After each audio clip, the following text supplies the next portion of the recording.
Mitch, before we met, I messaged you and I asked you to send me through a quote that's meant something to you. You wrote, "A successful mindset leads to successful actions." Break that quote down for me. What does that mean to you?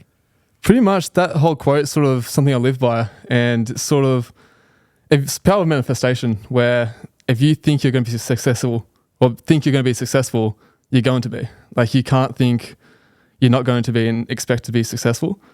So it sort of comes down to like every habit you have, and every action in your day, you sort of have to think like, what would a successful person or version of me do, and what would the least successful version of me do?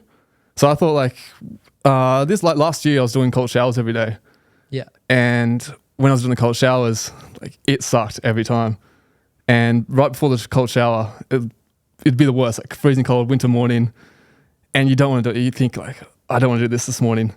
But every time I just think in my head, like, what would the successful version of me do in this situation? Like, would I bitch it, or would I just get it over and done with? And that's sort of the mindset I've always had. Like, it comes to sales calls, the conversations you don't want to have every time. It's like, do you want to do that conversation? Like, what would the successful version of me do? Would they just have the conversation and peel the Band-Aid off, or would they sort of put it off, or like reschedule it, or just find a way out of it? So I think it just comes down to the manifestation and believing that you can do it, and then actually just doing it and going all in. I love that. That is such a good mindset. If we go a little bit deeper and strip it back, where did that kind of deeper level mindset come? Was it something that sparked from a young age, or was it something you saw? I don't know exactly where it would come from exactly. Well, I think it's come from a product of my environment, being surrounded by people who preach that, like seeing successful people. I think one good mentor I really had was my old roommate last year, Shane Doyle, and a big saying he had was choices, and that every day you have a choice whether to do something or not do something. Like, every decision you have is a choice, and you sort of pick which direction you can go from every decision. And so he was like sort of really good mentor and teaching me sort of, if you want to be someone, you have to do the things that that person would do. So I think it's just become like being surrounded by people like that, and it just becomes part of your mindset really easily, that you have no other choice. Otherwise you let them down. Like, those people around you, you let them down by not making those sort of smart choices. 100%. Pardon me, sorry. You're good. Talk to me now about the last 12 months, man, because you've done a lot, man. It's been so good to watch and follow along your journey, and I appreciate it, man. See that all unfold for yourself. Paint the pictures to the audience. What's changed in the last 12 months for you?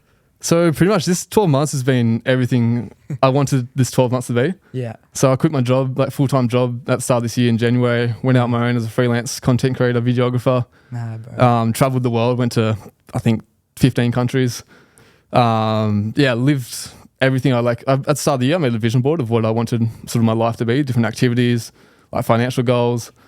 And then looking back on it the other day, I've sort of ticked like 95% of that, which is crazy, bro. And it comes down to that manifestation again too. Man, I love how you're so big on that, because I am too. Like, I think, like, whatever you want to call it, creative visualization, manifestation, law of attraction, it's all the same thing, right? And I think it's just such a powerful kind of tool.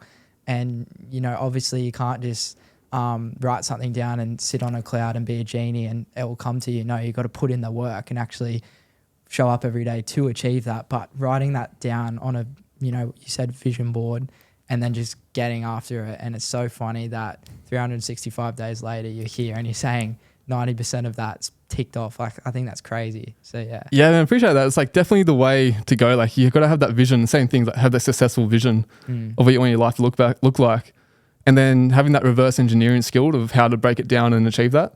So you have that end goal, and then what I do is reverse engineer. It's like, what do I have to do every day, the inputs every day to actually achieve that? Yeah. So once I quit my job, it's like I have to make money to be able to go overseas. And my plan was to move to Bali and live in Bali full time. So the plan was, bought a one-way ticket to Bali and went there for 4 months and knew no one there.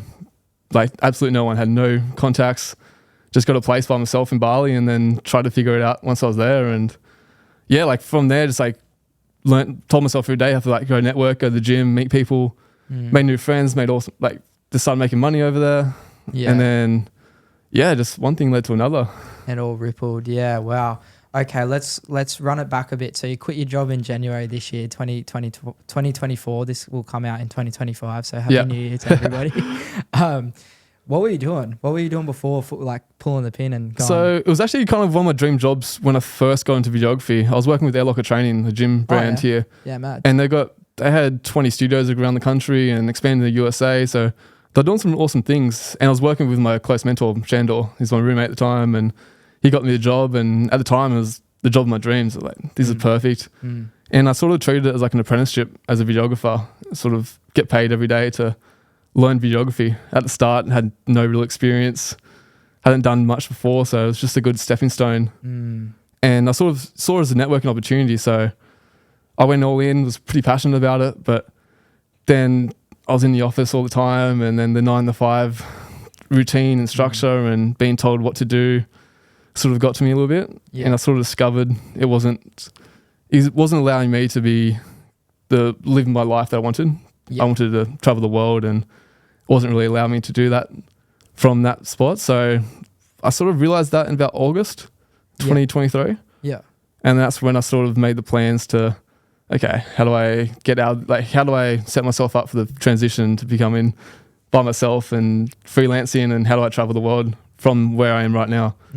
So I had to figure out how to do online stuff on the side and online clients on the side as well too. So I was working 7 days a week, like work Monday to Friday, 9 to 5 on the actual job. And then by the weekends, it was getting anyone else I could, film that, make extra money, save up. Just hustle. Just hustling. Yeah, I love that, bro. I kind of relate to that a lot. I worked at Bunnings, and I talk about this story quite a lot. And then when I wasn't there, I'd hustle, grind, just try and network, meet people, get as many paid gigs as I could as a creative. So yeah, no, I love that. So you wanted more, the 9 to 5, which there's nothing wrong with. You just wanted to travel, and you wanted to be your own boss, and you wanted to create your own reality, which I respect and I love. How did it feel pulling that trigger, and how did your identity shift from the guy at Air Locker to Mitch Evans, who he is today? I think the day I sort of finished was like a pretty good day. It was like, so I quit my job on a Thursday, and then by Friday, one of my first jobs was to take a helicopter to lunch at Trinity, ate at Trinity. Yeah, man. So my first day as a freelance, I was on a helicopter. Yeah. With an Audi R8, taking photos and flying on a helicopter across Newcastle. So I think it set the tone pretty high that first day I did it. Yeah.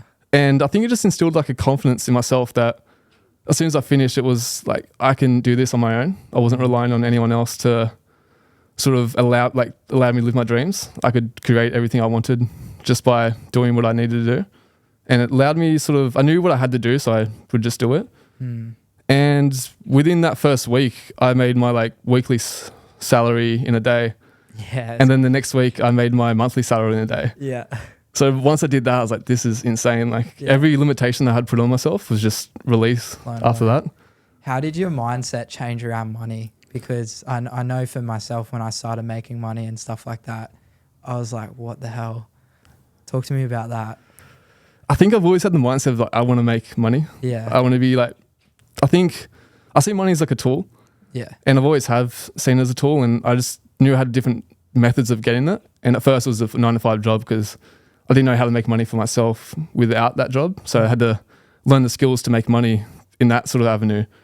And then once I realized, okay, now I've got this skill, I can go and multiply that money and get more of it because I have a better skill and enhanced skill. And I think it was just like, the more you level up, the more money you can obtain. Of course. And then the more money you obtain, the more like sort of access to life you have. So when you have money, you can travel, you can invest, you can meet people, you can be in bigger rooms with people, because it's like not to say that money earns you respect, but like people respect you because of what you've created. Of course, yeah. And normally what you create is money based. Yeah, yeah. So I think once I got out myself, it was just like, okay, I know how to multiply the money that I have and how to earn a certain amount. I was like, perfect. I know how to create or get what I need. So I set myself like monthly targets, and if I don't hit them, it's sort of like, okay, what did I do wrong? What didn't I do wrong? And yeah, I knew I needed enough money to get to Bali and have like a sort of buffer in case things didn't go to plan. And I saved up, like worked for a month, and then packed up everything and went to Bali. Yeah, wow. It sounds like you're very like analytical. So like you, like at the start of this, you wrote down all your goals, and you were very like you're breaking them down. What does that goal look like to achieve? Like, what do I have to do to achieve that? With your money that you were talking about just then, like you were analyzing how much do I need, you know, in order to do X, Y, Z. I think that's fascinating, especially from a young age. Where does that come from, do you reckon?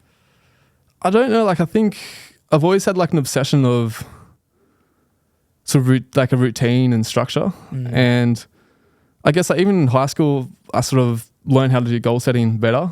And I was pretty good in school where I knew like what marks, for example, I wanted to get.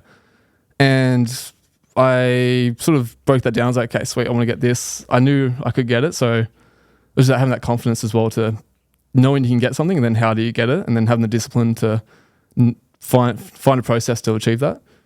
And so I think it sort of, there was no sort of root cause. I think it was just always there. Just how you're wired, probably. Yeah, but I don't know. There might be something deep down. But Yeah. It was just always like, I think I just just learned it from sort of learning from different people what they do. And so then once I finished school, it was like, okay, like my plan when I finished school was to go to Europe and travel. And I was like not a videographer at that time. And I was just planning to travel, and I knew how like I needed to work to earn a certain amount of money before I went to Europe. And so I just, as soon as I finished school, just got straight into work and knew how to make that certain amount of money, broke it down each week, how many hours it was. So I think it's just sort of inherent sort of system that I have. Yeah, no, I like that. At the time when you just quit your job and you were on helicopters and all that cool stuff, you knew you wanted to get to Bali. Was there anything someone told you, like a piece of advice or something they said to you between that period of freelancing and then moving over to Bali that really stuck with you? Like something someone said that really just stuck? There was no certain quote, but a really like close group of mentors I had at the same time. They're like Newcastle based. And so they went to Bali with me for the first week, and then they were just pumped for me. They said, just go chase the dream. And they said, they just said, just go for it. Don't have any hesitation, and you have nothing to lose by going. And if you have to like come back. But they just said, just go and don't think too much about it. Just make it happen. Yeah. No, I love that. Yeah. There's nothing really specific that in that time. It was always a goal, like quit the job. Yeah. Work for a month, like freelancing, and then go to Bali. Yeah, mad. It's probably more confidence. You were instilled in more confidence from other people that, you know, gave you that urge. Yeah, I've got this, you know, I'm going to do this. Yeah, I think, and that's also true, like the more things you do for yourself, the more confidence you build. Of course. Because you realize you can actually achieve, if you say you're going to do something and then you go do it, you instill confidence in yourself that you can actually do it, and each little stepping stone, you just get better and better. Yeah, that fire just keeps growing. Yeah, exactly. You get hungrier and you achieve more. Yeah, no, I love that. You're over in Bali now. What does that look like? How are you networking with people? You know no one. What does that look like, bro? Because I can't imagine going to a new country and just not starting again, because you have skills. You know how to talk to people. You know how to film. It's just, how do I get in front of the right people to do that, you know? It was pretty crazy. I went there and knew no one. Yeah. So I went with the two mentor guys. Yeah. And they sort of pushed me in the right direction, and we were in a different area of Bali, and I was like, okay, I'm going to go up to this area that I know people are, and there's gyms there, there's cafes, like that's where people are. And I was there for a week and met no one. I felt pretty alone. I was like, this kind of sucks. Like, I was questioning everything. Like, have I made the wrong choice here? Of course, yeah. But one of my biggest tips for people is, like, if you move to like a new town, move anywhere new where you don't know anyone, for me, it was like the gym was the best place to meet people and network, because everyone has a common interest there, and everyone's like there for the right reason. Everyone's pretty motivated because they're at the gym at 5 a.m. or 6 a.m. So it's just a good spot to network. So first thing I did when I went to the gym, I went to a boxing gym, and I got introduced to the owner and said, like, I'm a videographer, and we just got talking. He was the mentor guys introduced me to the owner because they knew him. And got talking to him, and he said, we have like a fighter coming in. Like, if you want to do content for him, like, would love to see it, like film stuff for him. And I was like, perfect, this is cool. And this fighter was about to go on the Ultimate Fighter competition, which is the TV show that UFC does. Yeah, wow. So he did the spider workout, which is what every fighter does right before their fight. Like last day of camp, they do this right before the fight. So I met him, and he did the spider workout, and I got to film that. And it was awesome. Like, everyone around the gym was just hyping him up. Like, there was probably 50 people just all cheering him on. This guy's just going through the rounds. he's got head noise, just heard him. But I was got to film that. And that day I just went home and just smashed out that edit and sent it straight to the owner. And he was just like, bro, this is sick. Like, this is awesome. Like, turned around this in the day. Like, I didn't even expect you to. I just wanted footage that we could use. And you went and made like a full edit. Yeah. So then he said, like, come to the gym every day, like train for free, just do boxing and just meet all the guys. So yeah, I started doing that every day, meeting all the people there and making good networks and training hard too, doing boxing. Yeah. So it was good fun. And then, yeah, just like met everyone there was pretty high level athletes. So boxers from around the world coming there for the camps in Bali. And so I got to meet them really well. And that was more the athlete like networking side. But then also in terms of creators, I sort of knew like a mutual friend. They sent me a story once and one of their friends was going to like a volcano in Bali the next day at like 2 a.m. And I just responded to the messages like, hey, like, so you're friends with this person. I'm in Bali now. He's going to the volcano still. And they said, yeah, like come along. Added me to a group chat of 20 people. And we turned up at like, sweet, like we're going to the volcano at 2 a.m. the next morning. Yeah. It's like, I'll be there. So I was like half asleep, rocking up at 2 a.m. and all these people I've never met before. Wow. And yeah, just like got talking with them. We had to sit in the car for like 2 hours, driving to this volcano, got there. And then we sort of talk, small talk in the car just to break the ice a little bit. And just, of course, yeah. And we're sort of half asleep as well at the same time too. But yeah, that group of people are my best friends to this day. Yeah. Wow. And so we got to the volcano. We took a jeep up like halfway and then we realized you can't see the sunrise from halfway up the volcano. Oh shit. And the choice was to either walk up for an hour and we missed the sunrise or get motorbikes to the top. So we paid all these Balinese people $50, jump on the back of a motorbike and take us up to the volcano. Wow. And we got up there and everyone's like content creators, so we were like shooting and just having fun with the cameras. And yeah, like that worked out. After that trip, the next day we all went to waterfalls together and then we went to like stayed at Airbnbs and villas around Bali and just became a good group of friends. And from there, that was a group, we sort of branched off. Their friends came in when they came to Bali and I think it all just stemmed from there. Yeah, wow. What a story. You'd probably get a lot more than me, but I always get people asking like, how do I network or how do I build my business and brand and all of that? How do I get new clients? What you just kind of said in that 5-minute little sequence is the perfect way to go about running a business, like just in general. I love that. So I'd love to hear your advice to the like people out there that are, wanting to get in, meet like-minded people or, looking for business, how to go about it. I know you just kind of basically said how you did, but yeah, 3 tips maybe for people listening that could kind of implement in their strategy. I think for anyone, the important thing is just putting yourself out there. As scary as it is, like when I first started, I just had to post Instagram reels because I knew that being seen was like the ultimate branding purpose. That's how you make business. Like people don't know who you are, they're not going to hire you. So you have to be seen and you have to put yourself out there. So it's whether it's reaching out to other people or putting things out there so they can reach out to you. I think that's the biggest aspect. And then also providing value to other people. So with the gym, it's like if you can provide value to people that they see, okay, so this is sick, this is going to bring more people into me. If you can like help people make money, then you're going to get paid money. Of course. I always say like under promise and over deliver. Yeah, especially definitely. with like a cold kind of like network, like cold group of people that you haven't gained their trust yet. So that's what you did with the delivery time, right? You shot it and you edited it that same day and got it back to them. They weren't expecting that at all. But then that's gained their trust. They're like, this kid, not only is he talented, but holy shit, it's back within 24 hours. Like, yeah, let's get him on board. And it's a good impression too. Like if you make a good first impression, it's like the common saying, make a good first impression. Yeah, everything flows from there. So yeah, it just comes down to that. Like if you just blow them away with what you can do, and like if that same thing was to happen and I went away and took a week to give the video back, it's not going to have the same effect. And then that opportunity is gone. So I think it just comes down to, and then probably the third tip I'd say is just seizing the opportunity. Like you have something in front of you, you have to go all in. There's no time to sort of wait and let it pass because it will pass and it might not come back again. Yeah, I love that, bro. That's some golden tips right there, brother. You're in Bali, you've meeting all these content creators, your network's growing. What's next for you? What does that look like? Paint the picture for myself. So when I was in Bali, I knew I was going to go to Europe for a couple of months in the summertime. So I knew I was going to come back to Australia and quickly like see the family for a bit and then go back to Europe. And so yeah, I was in Bali and I was just like shooting around trying to like, my real focus was just building personal brand, just shooting for fun, leveling up my content. So it was the perfect environment. You had waterfalls, like snorkeling, there's dirt bikes and everything over there. So it was just the perfect like spot for me. That's why I wanted to go originally, just to level up my stuff. And there was a lot of other content creators there too. So you would learn from them too. Like you go on the shoot and you see how they're doing little things and you see how they approach situations. And you can take little aspects from that and apply it to your own work. So I knew that was a spot. That's what I wanted to do.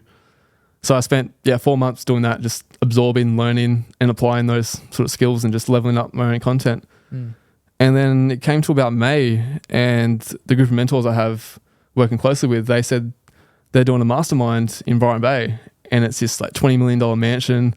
You're going to have like helicopters and supercars, and it's going to be a big group of people coming in. I said, do you want to film it?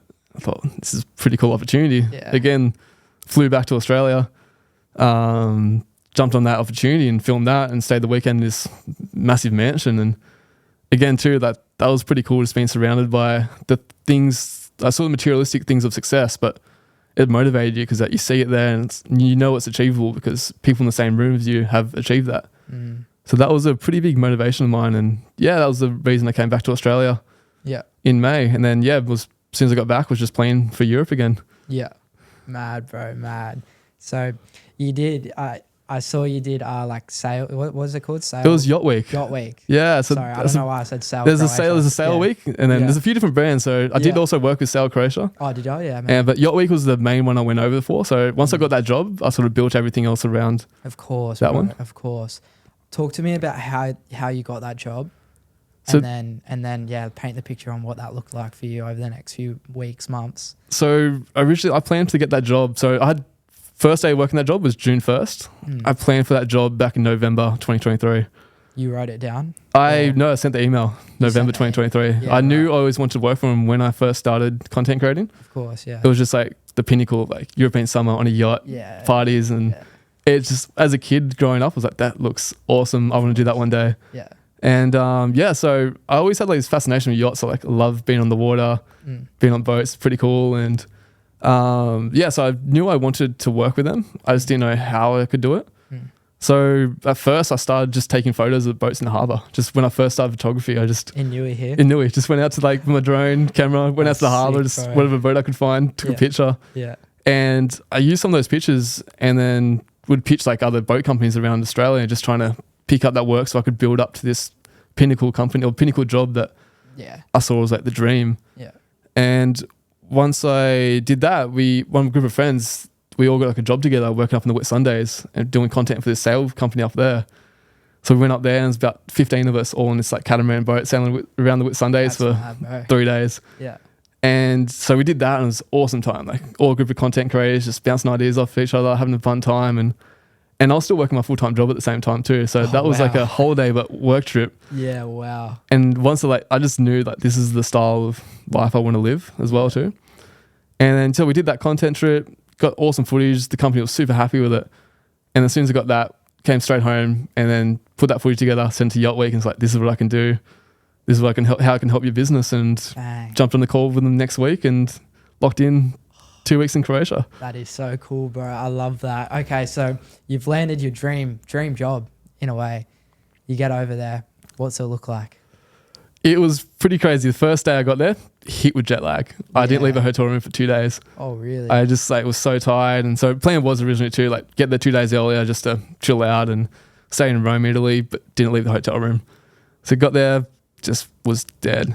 And then flew to Croatia 2 days later, landed in Croatia, and then straight onto Yacht Week. And at first it was pretty scary, no idea what to expect. They sort of tell you what they want, but they just give you the freedom to make it your own. So it was a pretty daunting experience. And same thing, the confidence, because you haven't done it before, but you can do it. So it took a couple of days to sort of ease into it and sort of find the flow. But so you're on this yacht for 7 days and you have a crew yacht where all the people working on with the company you're on, and you're just sailing around Croatia for 7 days, and it's pretty awesome. You pick your moments to film, but most of the time you just sort of swim in the water, you film your own content, you're just having fun, and the parties at night time are pretty cool too. So it was like a dream come true. Yeah. Was there a pinch me moment where you had that kind of moment when you're on the boat or something and you just stop for a second and you're like, I'm fucking doing like what younger me always wanted. There was quite a few, I think. Yeah. There was a lot of moments where I was like, this is sick. Like, this is like being a couple of years in the making of like dreaming this would happen. And yeah, it was I think a lot of times, probably the first time was like the first sunny day, like first 2 days rained and sort of wasn't the greatest weather. Yeah. There was like, I think the third day in, it was just pristine conditions. Ocean was like crystal blue, sailing on a yacht. And then we rafted up in like the big circle raft, they call it. Oh, yeah. Yeah. And everyone's just in the middle having fun, and you're just there like, this is insane. Like, you're getting paid. They paid for flights over there. They paid you to be there for the week. Like, it's a pretty, like, it wasn't huge money, but like, it was just a cool experience moment. Of course. And I was like, this is pretty cool. Yeah. I say that because I've had some, like, my biggest dream when I was younger was to like film music festivals and film artists and stuff. And then 2 years ago when I got to do that, like a few times, I was like, oh man, like pinch me, bro. This is fucking unbelievable. Like, so, and I feel like too, as creatives, we sometimes we don't have those moments because we're so locked in on creating. So I think, you know, when I always talk to other people and they're doing their big things, I just say, make sure you just take it in. Just have your moment. It could be 30 seconds, but just take it in because that's what you've always wanted to do. And I think having that is like just as important as actually getting the job, you know? Yeah, So, definitely. Yeah, that's especially like you relate as a creator too. You're always thinking the future. Like, Yeah, of you course. always have like, you don't believe that you should deserve what you have right now. Like, you're always thinking, I need to be better. How can I do this better? And it's crippling that sometimes, like, because you don't actually appreciate what you've built so far. But one actually cool thing I learned from a group of friends, they all did it before I knew about it. And we were working the Whit Sundays. We called it a 10-second take it in. And it's like, you're having this cool moment, you're on the yacht in the Whit Sundays, like sunset there. And anyone at any time could just call 10-second take it in. Everyone just has to stop what they're doing, phones down, not a single word. And it's just 10 seconds, just like take it in and like, appreciate what you have. That's so cool. And it was a cool little moment. I was like, this is a cool little trick. So like now I try to implement that all the time. Like, there's a cool moment, like, this is awesome. This is what I've wanted for a long time. It's like, okay, just take it in, just appreciate what's happening. Yeah, I love that. There's a lot of maturity behind that too, right? What's next for you after the Croatia? Because I know you're just traveling Europe after this, and then you're going over to America and you're doing all this other stuff. So yeah, paint the picture. So after that 2 weeks in Croatia was sort of unplanned. I had 2 weeks in Croatia, and then I was like, I had sort of a return flight, but I could change that any time. So there was no real structure. I was like, okay, I've always wanted to like do a Euro holiday, so I wanted to make the most of it and just sort of see the place. But so I did 2 weeks of Yacht Week. That was my first contract. And then after that first 2 weeks, they said, do you want to do more? Like, we loved you. Oh, wow. Work's awesome. Like, do you want to do more of it? And I was like, yeah, like, sign me up. Like, more money. And like, it was an awesome experience. You're getting paid to be around meeting people. So 2 weeks later, I went to Sardinia with Yacht Week as well. Sailed there. And I was lucky I got to meet the CEO of Yacht Week. He was on the same yacht. So we shared the yacht. And it was cool, like, just learning from him too. Like, it was just, that's the thing about content creation. You can be in around the room of like high level people who have achieved so much, and it just allows you to absorb all their knowledge and see their habits and what they do and how they function as a human. Of course. And what sets them apart to be at that level they're operating at. What was the biggest thing you took away from observing the CEO? I think just the way he like handled himself. He was very like, he wasn't reserved, but like he was just confident in the way he did things, and he knew how he wanted the experience to go. So he was there sort of making sure that happened. And the way he handled people, he was like, he knew how to get the best out people rather than putting them down or uplifting them too much to where they feel comfortable. He just made sure that like the experience was there for the passengers and customers. And there wasn't anything he said in particular, but you just observe the way people act and hold themselves. And it was just cool, like being there around him and the way he talked about the company, the passion he had, and it's just, you absorb that sort of part of it. Yeah, no, I love that. So you're going through Europe. What's next? What other people are you meeting? What other jobs are you landing? What are you learning? Throughout Europe, like there was a lot of times where I was solo as well too. Yeah. So it was like, there was a month or so where I was just solo, and my plan was, at the time, I like wanted to build this sort of online course and online community, teaching people how to do after Yacht Week, I was like, this is awesome. Like, I want to teach people how to do the same thing. So my plan was like lock myself away in this country. I went to Albania for 2 or 3 weeks and plan was just like stay there and lock myself in and just work on this course I wanted to bring to life. So I went there and did exactly that. Just sat in the room for days on end, just typing away and figuring out how I wanted this thing to look. And I'd planned to get it done within 3 weeks, and it just didn't happen. Like I was so set on it. Just that was the one thing I was sort of bummed that it didn't happen. But now, like hopefully, the next couple of weeks will be launched and be ready to go. So it's come to life now. But I just knew like being on the road was hard to sort of lock in properly. Yeah, get it done. But I did that, and then the guys also that went to Bali with the close mentors, they also went to Greece. So they said, "Do you want to come to Greece and just hang in Greece for a bit?" So I was like, "Perfect." So I flew down to Greece and stayed there for a bit. And then Yacht Week also wanted to do another 2 weeks in Greece. So I was like, perfect, this is awesome. Stars aligned. I was like, perfect, I'm in Greece already. So did that with Yacht Week, another 2 weeks. And then worked with Sail Croatia. But they had like a Greek, like a sister company, part of Sail Croatia, was a Greek island hopping tour. Yeah. And like had contact with them and they wanted to work together. So I was like, perfect, let's do that. Spent 10 days with them working together, traveling around Greece, filming, getting paid for it, all expenses and everything too. So unreal, bro. Unreal. And then the last job I did there was in Turkey. So I worked with Sail Turkey and same thing, just sailing on a yacht around Turkey, being paid for that. And it was pretty awesome. And then whilst I was in Europe as well too, one of my close mates, he said he got a job in Norway. It was like this sort of hotel up there. He said, "Do you want to come?" I was like, "Why not?" Yeah. And it's funny, like, I met this girl in Yacht Week actually. The first day of Yacht Week, I met this girl and she's now my girlfriend. Oh, wow. So it's just like everything happened perfectly on this trip. Wow. So I said to her, like, "Do you want to come to Norway with me?" And so she flew back from America to Norway and we did Norway together, saw the Northern Lights. Oh my God, yeah. And that was the last phase of the trip where I was like, did the Northern Lights together and then we flew back to like Spain after that and then flew back home. Yeah. Afterwards, but there was a lot of work over there and it was just like networking with people, realizing like just all the cultures and the people out there, people achieving different things. So it was probably the biggest takeaway was just this freedom. You can just be wherever you want and wherever opportunities come up, you can take yourself there and make the most of them and just seize the moments. Of course.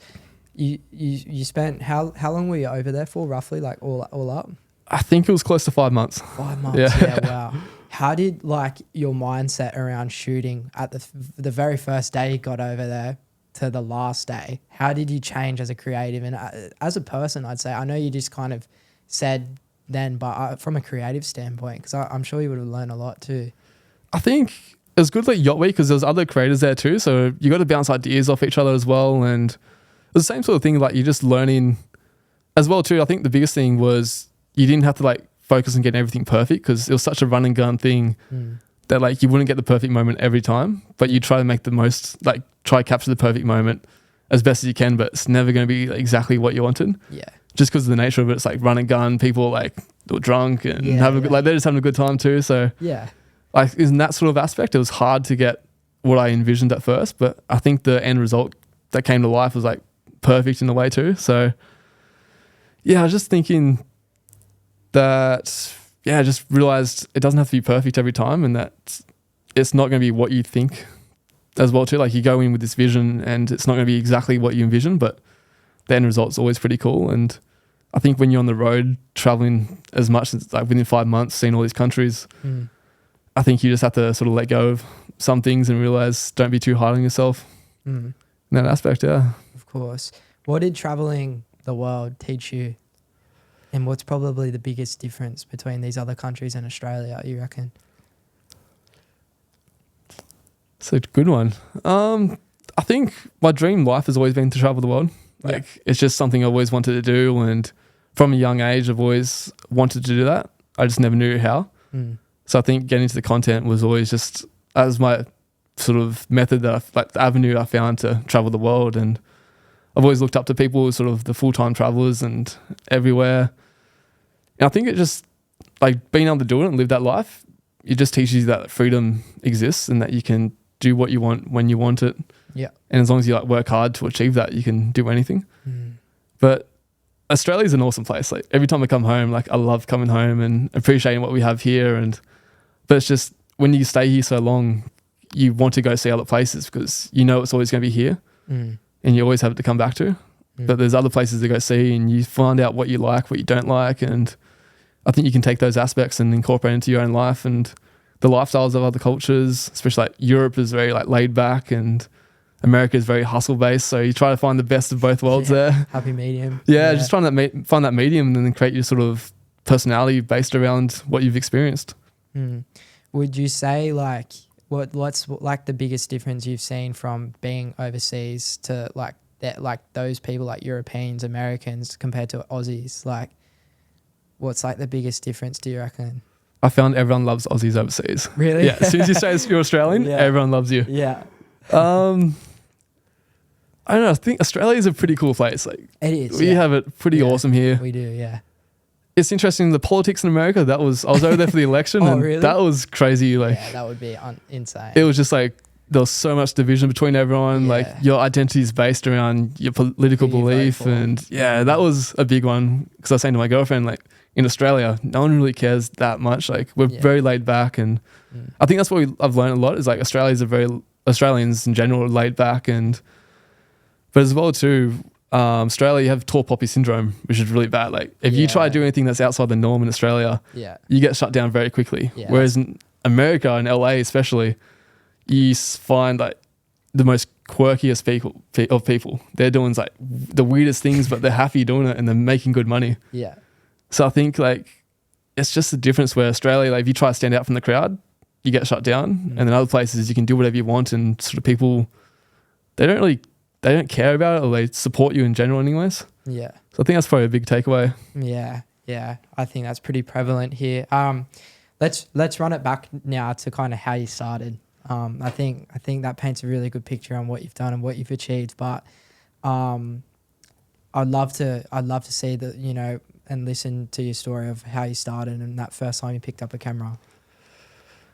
I think the first time I ever picked up a camera, like I was always, as a kid, I always like, there was something about me that from about 12, I think, I always loved like video stuff. Yeah. I used to like sit up at night watching the GoPro videos. It was at that time, like I think it was probably 2013, where GoPro was like a huge thing. All like the GoPro awards are coming out, and you watch those YouTube videos, and everyone's doing like these crazy things, like backflips off a cliff and skydiving and all those things. And as a kid, so my dad was a primary school teacher. Yeah.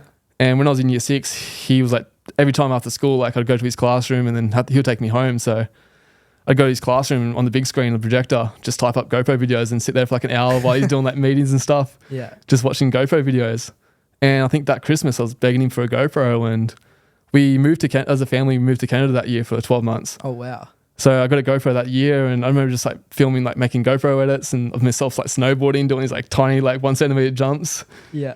Things like that. And so I think there was always like the passion there of just like creating things. But as soon as I got home, the GoPro got put in the closet and never saw a live day till it hasn't even been taken out, I don't think. So, I think we all have that GoPro somewhere. Yeah, it's always like that one. We all started on a GoPro, and then like once we got our first camera, it just got the GoPro. Everyone has like a first GoPro that had I think everyone had that one, but yeah, I think just the contact, the idea of like sort of capturing cool things was always there for me. But as soon as I got into high school, like it just things changed. Like you had more input, and people would judge you if you try to go out and be different. And same as that tall poppy syndrome, I think I just sort of tried to fit in the crowd and not stand out. So that's why the GoPro got put away. And yeah, of course. What made you though go, you know what, fuck what everyone else thinks. Like, I want to do this. What was that turning point for you? It was in university, and when I was going through high school, I had no idea what I wanted to do. Like there was different people that I looked up to, and I was like, I want to be like them. But I just didn't know how to get to that same position they were in. And they all did like different avenues. Like some went to college, like built businesses, and I was like, okay, business is like the way to achieve what I want to achieve. I was like, okay, now I know I want to do business. What businesses do I start? And that was just like another like just big question. There was no real answers for it because you just had no idea at the time. So I went to university and started doing engineering at first. And I hated it. Like I thought this would be cool. Like I looked up to Elon Musk at the time. Like this guy's awesome. Like running businesses and like different things. And I was like, okay, you studied engineering. I'll do that and then try to do something similar with that degree. And I think first 2 weeks in, I was like, no, this is not it. This is dust. It just was not for me. And yeah, of course. Yeah. So I changed to like a science and business degree at the time after that. And then thought business degree, like I learned about business, it's going to be awesome. and quickly realized that I used to love watching like YouTube videos and podcasts about like business people and like learning from them. That was sort of my way of learning at the time. And I was sitting in these business classes and realizing that I'm learning more from YouTube and podcasts than what these people were teaching me. And I realized the people teaching these classes sort of hadn't run businesses before, and it sort of demotivated me a little bit. I just wasn't engaged, hated being there, and it took me about a year of sort of being in that, just hating it. I was like, I need to change something. I want to do something else. And it was during COVID, another lockdown happened. Yeah. And me and my close mate we were both like split up at the time. Like he was in his hometown, I was in my hometown. And we thought, let's try like dropshipping or like some online business that we can sort of try use to get out of uni. So we're just trying to find ways out at the time. Yeah. And like, okay, let's go into that. We just jumped on calls all day and just talked to like ideas and how we could like make it happen. And we started like building this online storefront and like finding this product from overseas. And it has to be like a plant light that people like. We found that everyone at university had these indoor plants. Oh yeah. And everyone had like the LED lights. I'm like, oh, what if you put two together? Yeah. Make this little product. And we got into doing that.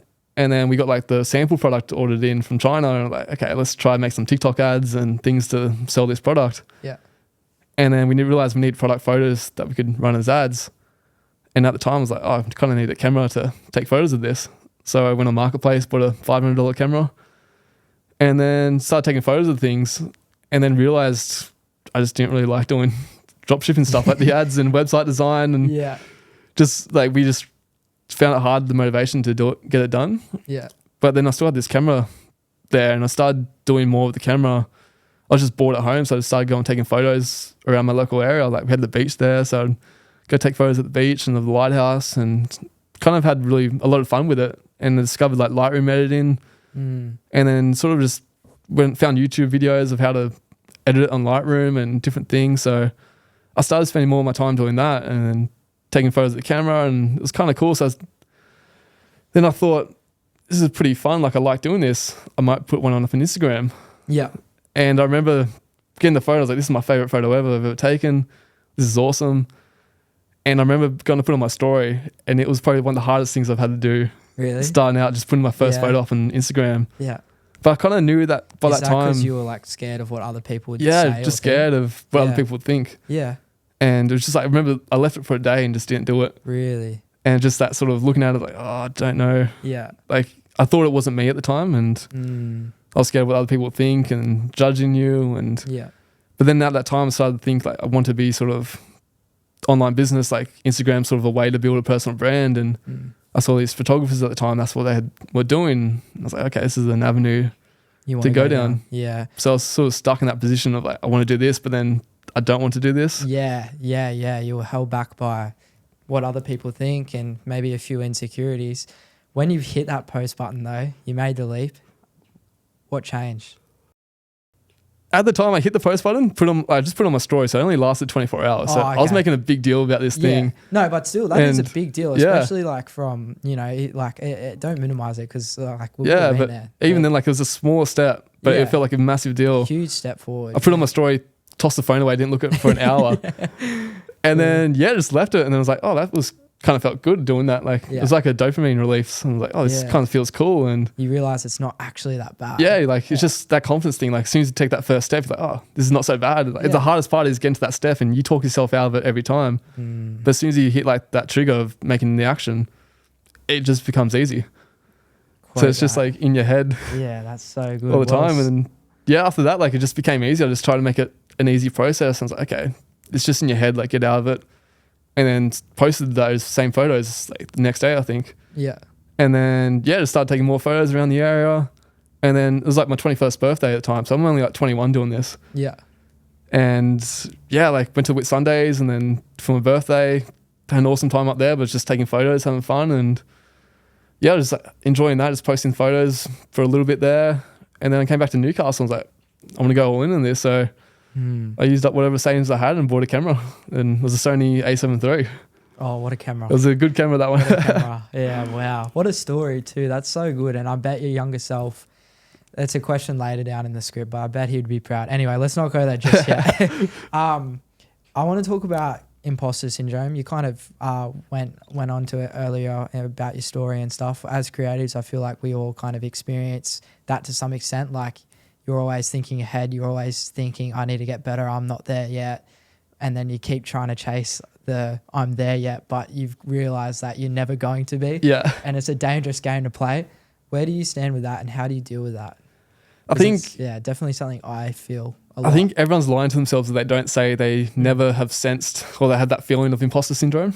I think it's something everyone experiences at some stage. Like no matter what you do, and every time you do something new, you're going to feel that. And I think it's a good thing. Like, you know, you're stepping out of your comfort zone when you feel that feeling. And it's just that uncomfortable, like unfamiliarity and uncomfortableness. And for me, like, it was the same thing. Like I thought I wanted to be a content creator once I started doing this, and I was like, I don't feel like I am. I'm not. It just was a weird feeling because you hadn't like identified yourself as that, and just the confidence that wasn't there.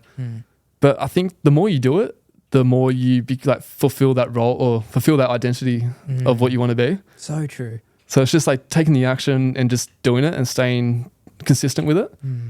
And then once I sort of got into, I still like battled this imposter syndrome for a long time. Like it was always just there, but you just got through it by doing things. And then once I sort of got into experience, like meet other people and people like high, like successful people, athletes and things like that, I kind of realized that no one actually has a clue. Like I always tell myself I have no idea what I'm doing. Like I shouldn't be doing this. And I kind of quickly realized that no one actually has a clue of what they're doing. So true, bro. It's so true. Like no matter what you'd like, CEOs of like high functioning companies, they're just making decisions because they think that's right. They don't actually know, and they just become like high levels because they do things and they don't second guess it. They just hope that's right.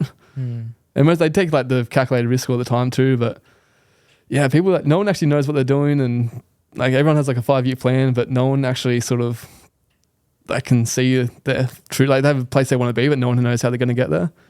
I think it's just by doing that you overcome the imposter syndrome. Yeah, so well said. So well said. You started posting a lot of videos, growing your personal brand on IG and stuff, and I think your work's absolutely amazing. And thank you, man. It's very inspiring stuff. You had a few go viral and stuff, so I want to talk about the whole idea of creating like for fun and passion and all that stuff. When you start out, you want to inspire and there's like a bigger message, and then you get your first few viral hits and then you start getting followers. Did you at all like start trying to chase that instead of what you first started out for? Not really. Like the goal, like as a creator, like your goal is to go viral a few times. Like it is a good feeling, and of course, it's like you can try to say it's not, but it is a pretty cool feeling. Like of course. It is cool. Like even like when you get your first like 5,000 views and 10,000 views, like it is a cool feeling.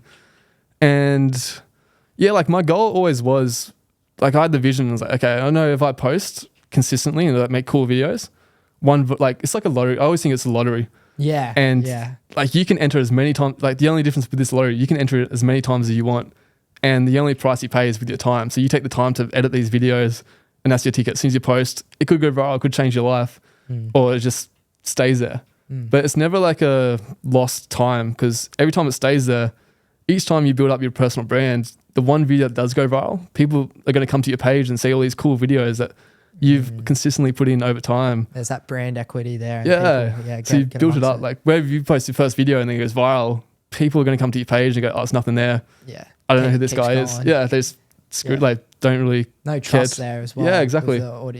Yeah, it makes so much sense. So yeah, you never really chased for you like. No, I just sort of just posted what I liked, and it was at the same time trying to find that balance, like as a creator, like what do I like, what do other people like, and just trying to merge those two. But I just sort of see what I like, and I see what other people that I follow, and just sort of incorporate aspects of those videos into making it my own. So it's just finding inspiration from different people and sort of channels and stuff like that, and just trying to make your own identity off it. Yeah. So it's just like by doing that, just sort of leveled up each time. The inputs, just every video I try to get better and better at doing. And then when I had one viral video go viral, it was on TikTok actually. Yeah. And it was just this video of like, I actually got hurt in this video. So we spoke about it off camera before. Well, there's one before that. Is there another one? Yeah, we got another one. Mate, you need to stop hurting yourself for views, bro.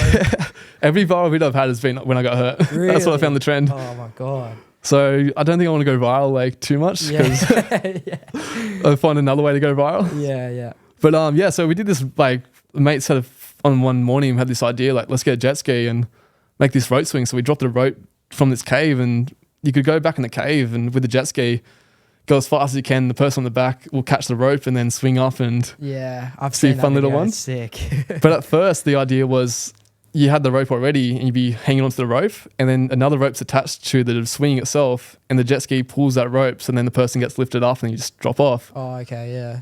So we thought, let's try that first. Like, that was the main idea. And I was in the water, I was like, yeah, let's try it. I'll go first.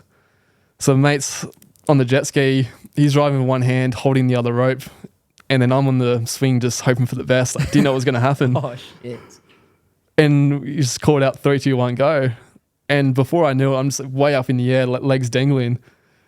No idea what was about to happen. Like, I was up at least 5 or 6 meters within seconds.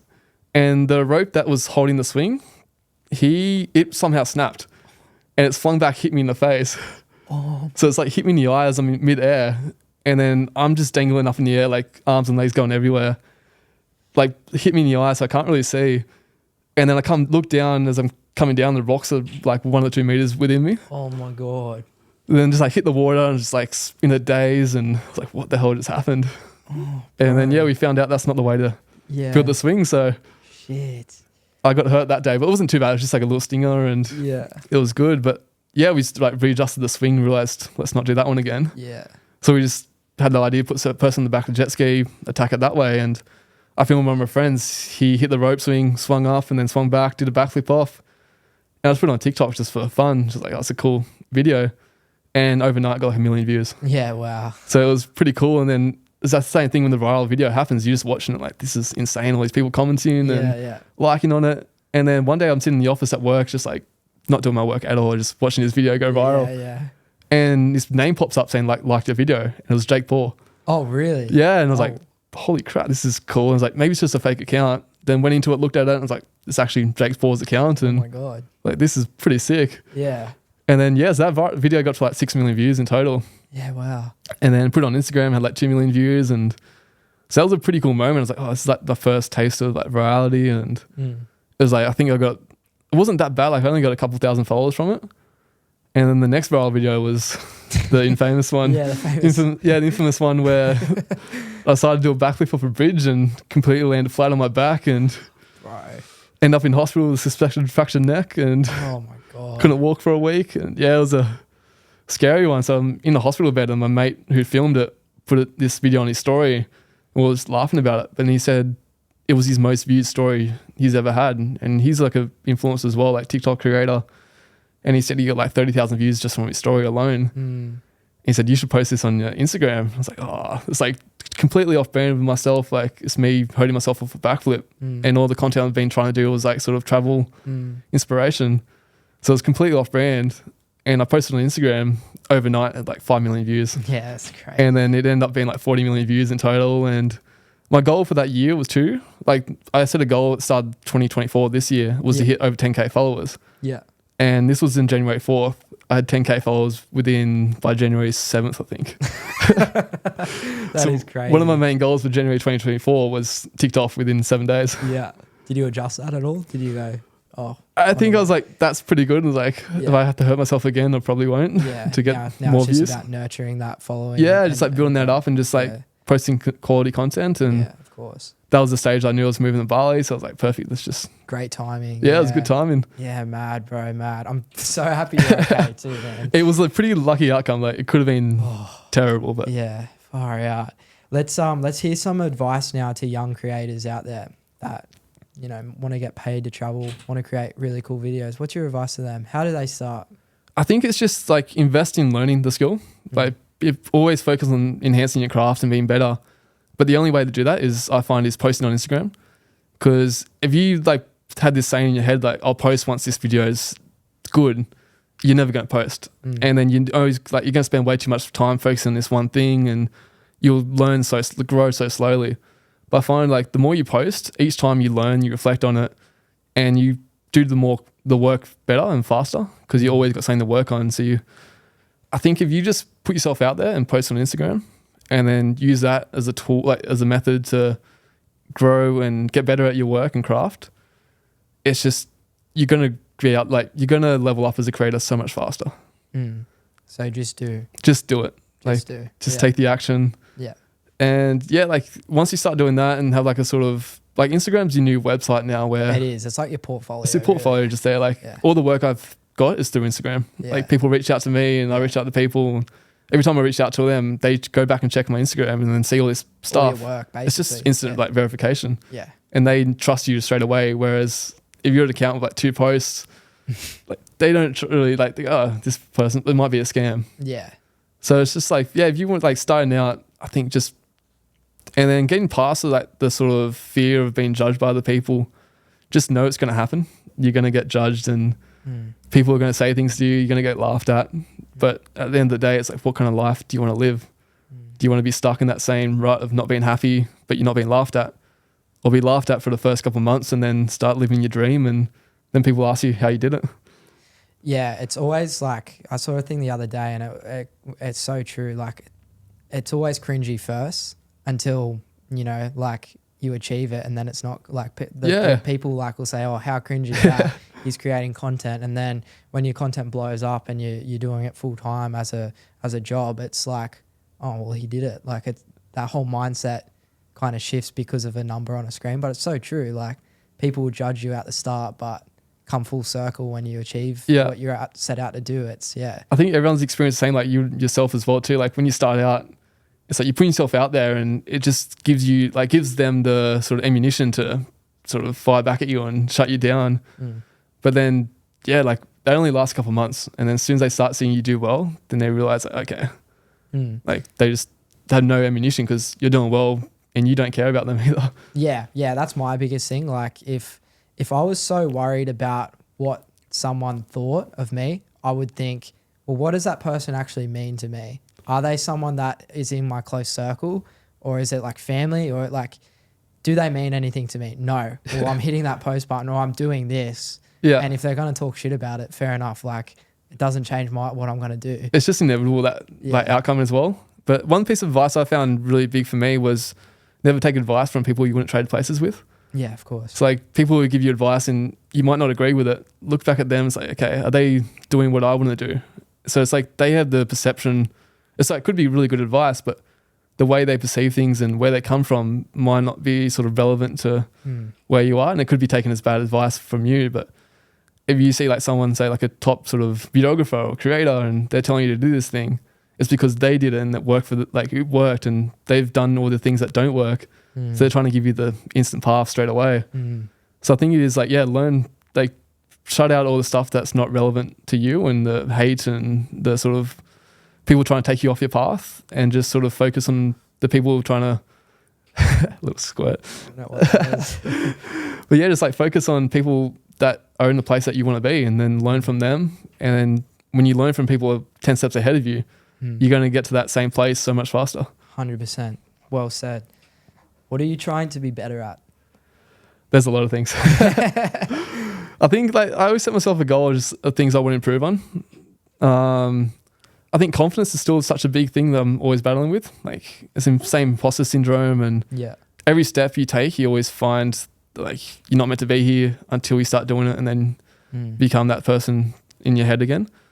But confidence, like learning just how to battle the confidence every day, like that issue every day is just the one I find every day it's a struggle, but just finding processes that work. And again, it just comes down to doing it. So it's just getting over that first initial roadblock and doing the thing that you sort of build into that, morph into that person.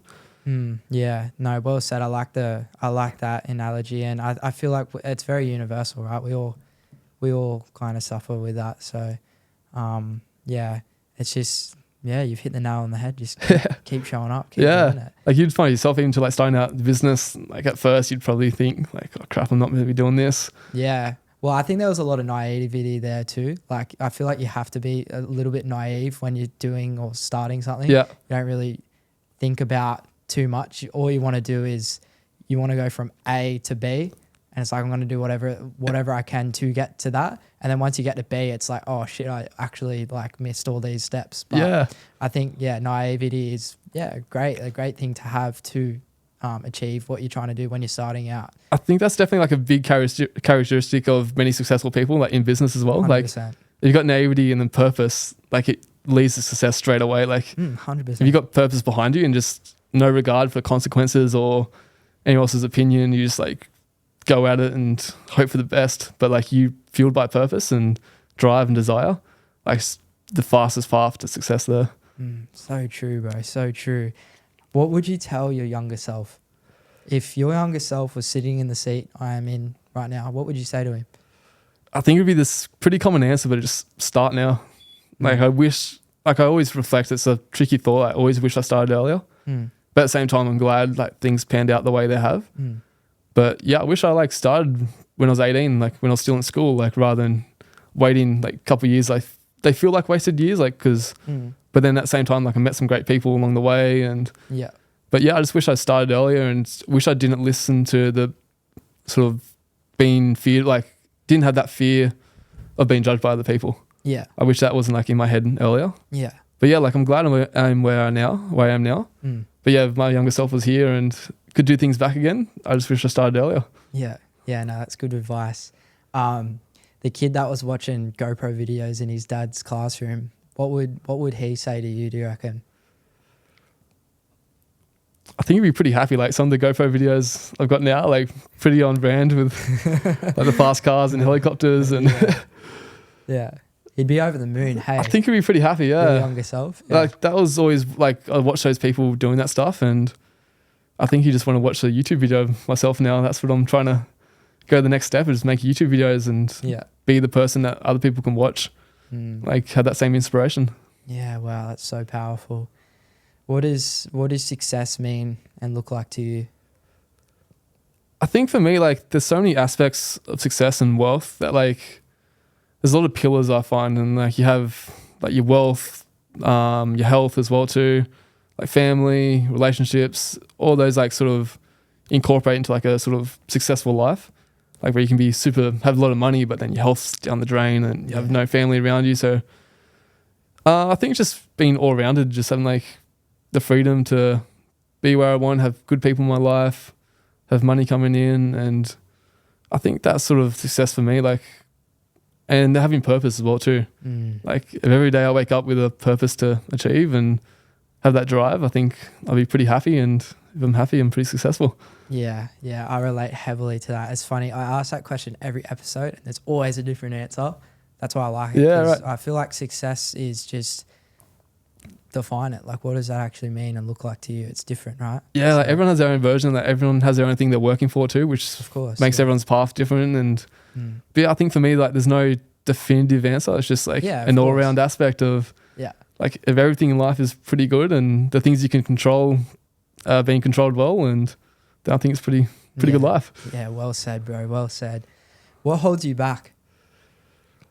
I think there's still the same fears that always did hold me back, was just that sort of fear of being judged. And every time you try to do something new, I think there's always that fear. And yeah, it's just like you always try to overcome, like by trying new things and develop into a new person. I think like even this week I did Muay Thai for the first time, and there's always that first, like the first class always sucks. Like last year I started boxing, and it was just those things I wanted to always do, but just always scared to start.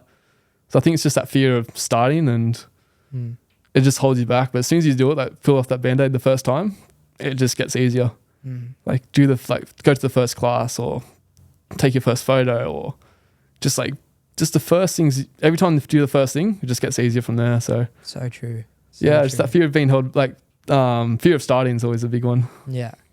No, I like that. Great vulnerability too. This is the What's Your Why podcast. So, what is your why? I knew before I came on, I was like, you're going to ask that question. And I still, like, I wouldn't have a definitive answer on it, but I think it's just to live each day with purpose. Like, I want to find something I'm passionate about, and just, I find happiness in working on that. Like, some people work because they have to, but I feel like I work because I want to.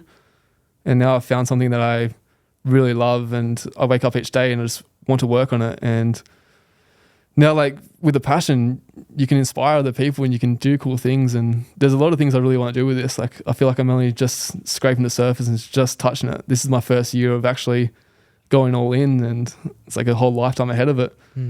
But like I'd love to use this skill to inspire other people so they can do the same thing. I'd love to help people everywhere with this passion that I have. So I think there's a lot of things that fuel me. Like what's my why is just to live each day with purpose and help other people along the way.